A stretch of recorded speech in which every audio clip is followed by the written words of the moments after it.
বাজার শেষ হলো, চললাম এবার বাজার করতে ভালোই লাগে।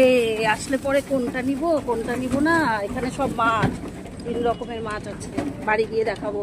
বাজারে গেলে কেনার শেষ নাই, একের পর এক, এটা ওটা সেটা। দেখো টমেটো ধনেপাতা না হলে তো আমার রান্নাই হবে না। লাউয়ের ডোগা খেতে খুব ভালোবাসি, ব্যাঙ্গালোরে পাওয়া যায় না, তাই জন্যই নিয়ে আসলাম।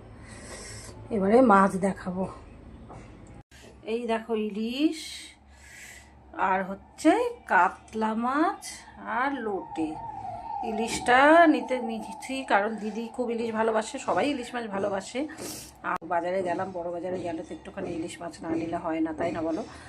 তো এই হলো আমার বাজার কমপ্লিট, শেষ হলো।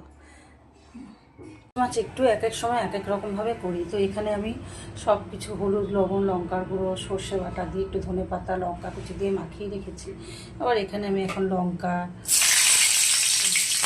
কালো জিরা ফোড়ন দিলাম,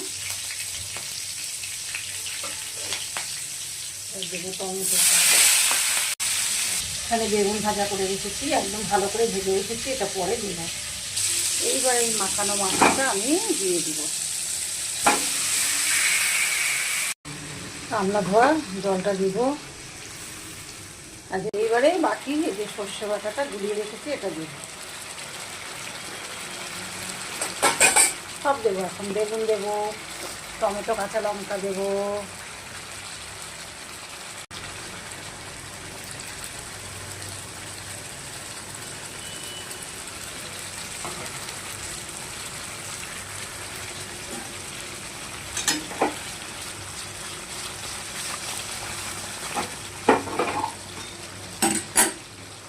ধনেপাতা দিলাম, কাঁচা লঙ্কা দিয়ে দিলাম, সর্ষের তেলটা দিয়ে অফ করে দেব।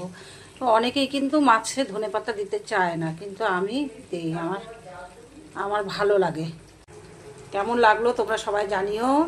রান্নাটা কে কীভাবে করো সেটাও জানাবে কমেন্টে, তাহলে আমারও খুব ভালো লাগবে। চলো সবাই খুব ভালো থেকো, টাটা।